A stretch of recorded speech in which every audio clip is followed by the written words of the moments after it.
इंदौर के कारोबारी राजा रघुवंशी की पोस्टमार्टम रिपोर्ट सामने आ चुकी है। 2 जून को राजा का शव एक गहरी खाई में मिला था और 3 जून को मेघालय पुलिस ने पोस्टमार्टम करवाया था। पोस्टमार्टम के बाद ही मेघालय सरकार ने एसआईटी का गठन किया था। राजा की हत्या धारदार हथियार से की गई। राजा के सिर पर और आपको बता दें कि कई बार जो है हाथ की तरफ भी किए गए थे। राजा के सिर के आगे और पिछले हिस्से में धारदार हथियार से हमला किया गया। चोटें जानलेवा थीं। चोटों की वजह से राजा की मौत हुई है। अब पोस्टमार्टम रिपोर्ट को जो है सार्वजनिक कर दिया गया है। सोनम रघुवंशी की शादी का एक वीडियो इस बीच सामने आया है। वीडियो में राजा रघुवंशी जो है वो सोनम की मांग भरते हुए नजर आ रही हैं। वीडियो में सोनम जरा भी खुश नजर नहीं आ रही है। देखिए आप इस वीडियो को। सबसे पहले ये वीडियो सामने आई है और इस वीडियो में देखा जा सकता है कि जो राजा रघुवंशी हैं वो सोनम की मांग भर रहे हैं और सोनम के चेहरे पर कोई भी रिएक्शन नहीं है। ना ही वो हंस रही हैं, ना ही वो रो रही हैं, सिर्फ वो चुपचाप बैठी हुई हैं। वीडियो में सोनम के चेहरे पर खुशी का कोई भाव नजर नहीं आ रहा। सोशल मीडिया पर यह वीडियो काफी तेजी से वायरल हो रहा है। तो दूसरी तरफ राजा रघुवंशी सोनम से कितना प्यार करने लगे थे, इस बात का अंदाजा एक और वीडियो से लगाया जा सकता है। वो वीडियो भी आप देखिए। ये वो वीडियो है जब राजा रघुवंशी और सोनम रघुवंशी स्टेज पर थे और दोनों जयमाला एक दूसरे को पहनाने वाले थे। इस बीच कुछ नोटों से जो है नजर उतारते हुए राजा रघुवंशी नजर आए सोनम रघुवंशी की। बावजूद इसके जो व्यवहार और जो नतीजा निकलकर सामने आया, सोनम ने जो है इतना बड़ा कदम उठाया और अपने प्रेमी के साथ मिलकर अपने ही पति की हत्या करवा दी। अब सिलसिलेवार तरीके से आपको बताते हैं कि अब तक क्या हुआ है, क्या कुछ बातें सामने आ रही हैं, इस पूरे मामले को किस तरीके से देखा जा रहा है। सबसे पहले तो आपको याद होगा एक और चीज़, जो ज्योतिषी है जिनसे सोनम के पिता लगातार बातचीत कर रहे थे और उन ज्योतिषी ने एक टोटका बताया था जिसमें उन्होंने बताया कि हत्या किसने की है इस बारे में पता चल जाएगा। और दूसरी तरफ उन्होंने कहा कि सोनम भी बहुत जल्द मिल जाएगी, सोनम को कुछ भी नहीं हुआ है। ज्योतिषी ने ये कहा था और ज्योतिषी ने ये भी कहा था कि सोनम की एक तस्वीर को उल्टा लटका दीजिए घर के बाहर। और वो तस्वीर हमने भी देखी जब सोनम के घर के बाहर वही तस्वीर उल्टी लटकी हुई मिली थी और देखने को मिली थी।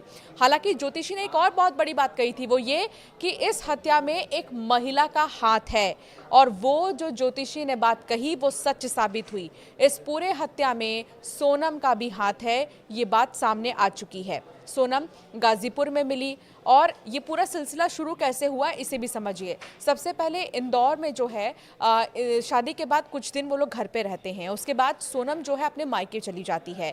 हनीमून के लिए जब जाने की बात सामने आती है तो सोनम ये कहती है कि वो अपने मायके से डायरेक्ट निकल जाएगी हनीमून के लिए। हालांकि इस पर भी उसके ससुराल वालों ने कोई आपत्ति नहीं जताई और राजा रघुवंशी से उसने कहा कि कुछ जो गहने हैं वो ज़रूर आप रख लेना। इस तरह की बातें सोनम ने राजा रघुवंशी से की।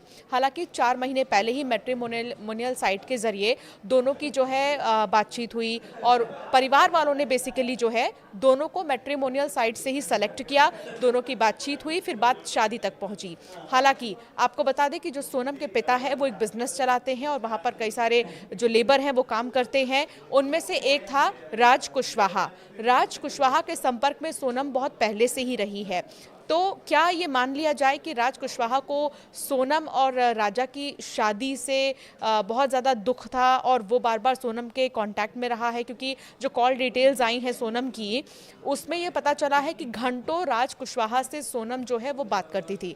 हालांकि इन सबको एक तरफ अगर हम कर दें तो इस पूरे मामले को यहाँ से देखिए कि इंदौर से बैंगलोर जाते हैं, बैंगलोर से गुवाहाटी जाते हैं जहाँ कामाख्या दर्शन करते हैं और उसके बाद शिलोंग जाते हैं।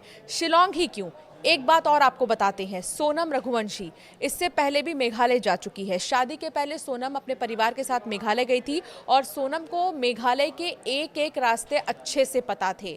जो लॉन्ग रूट्स हैं वहाँ से ना जाने की बजाय शॉर्टकट होते हुए वो हिल स्टेशंस की तरफ राजा रघुवंशी को लेकर गई। इससे समझिए कि सोनम ने ये पूरी प्लानिंग बहुत पहले ही कर ली थी कि उसको आखिर करना क्या था। परिवार वाले भी यही कह रहे हैं और कई जो सोशल मीडिया पर कॉमेंट्स हम भी देख रहे हैं कि जो आ रहे हैं तमाम वीडियोस पे वो यही कि जब हत्या ही करनी थी तो शादी किया ही क्यों? क्या कोई पारिवारिक प्रेशर था सोनम पर? ये सवाल भी खड़े हो रहे हैं। हालांकि चलिए, ये तो बात हो गई शादी तक की, और उसके बाद जब ये ट्रिप पर गए, हालांकि जब वहाँ पर 3 लोगों को देखा गया, उन तीनों को ही देखने के बाद शक और गहराता चला गया कि सोनम और राजा के साथ वो 3 लोग कौन थे जो उनके पीछे पीछे गए थे।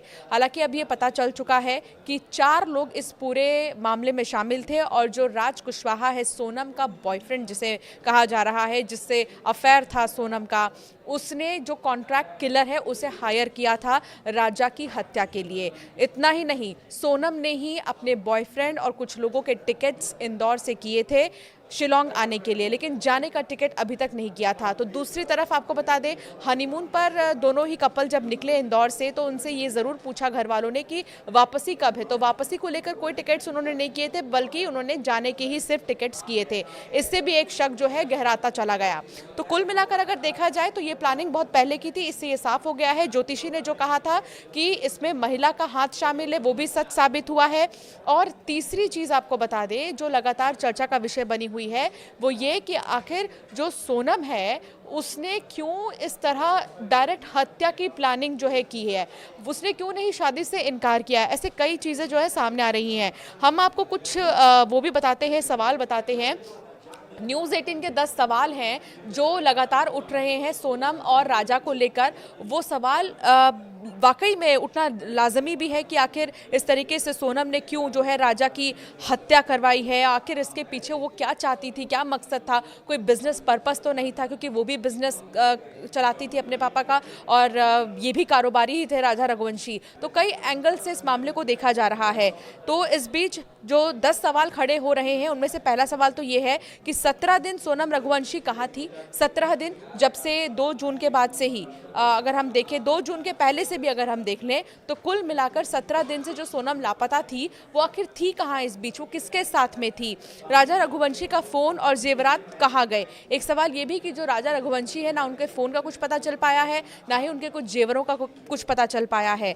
राजा की हत्या के बाद किसके साथ सोनम रही है, ये भी बड़ा सवाल खड़ा हो रहा है। सोनम रघुवंशी यूपी के गाजीपुर कैसे पहुंची, कैसे वो गई, जरिया क्या था आखिर शिलोंग से सीधे गाजीपुर जाने का, ये सवाल भी जो है उठ रहे हैं। इसके अलावा राज कुशवाहा ने सोनम के कहने पर राजा की हत्या क्यों की? हत्या के पीछे आखिर क्या वजह है? क्या राजा को सोनम और राज कुशवाहा के बारे में कुछ पता चल गया था? इस तरीके से भी इस मामले को देखा जा सकता है। इसीलिए हत्या की गई थी क्या?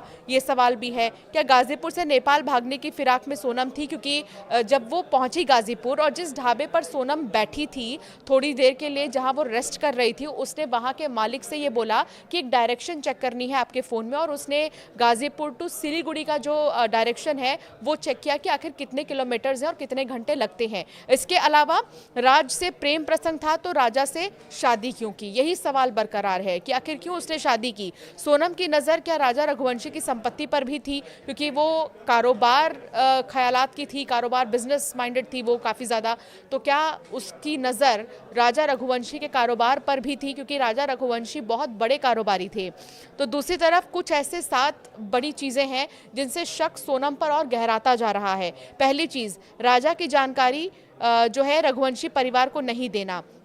राजा कहाँ है, कैसा है, क्या है, इस बारे में कोई जानकारी नहीं देना, बल्कि कम बात करना, इस तरह की बातें सामने आई हैं। राजा की हत्या हुई तो सोनम को एक खरोंच तक नहीं आया। आपने सोनम की तस्वीर देखी होगी, ये जो काले रंग के टी शर्ट में सोनम बैठी हुई नजर आ रही है, ये गाजीपुर जैसे ही पहुंची सोनम उस वक्त की तस्वीर है। और आप देखिए गौर से सोनम की इस तस्वीर को, जिसमें आप देखेंगे कि सोनम के शरीर पर एक खरोंच भी नजर नहीं आ रही है, ना ही हाथ पर, ना ही कहीं पर भी, बस उसके चेहरे पर 12 बजे हुए हैं, यानी उसके चेहरे पर घबराहट नजर आ रही है।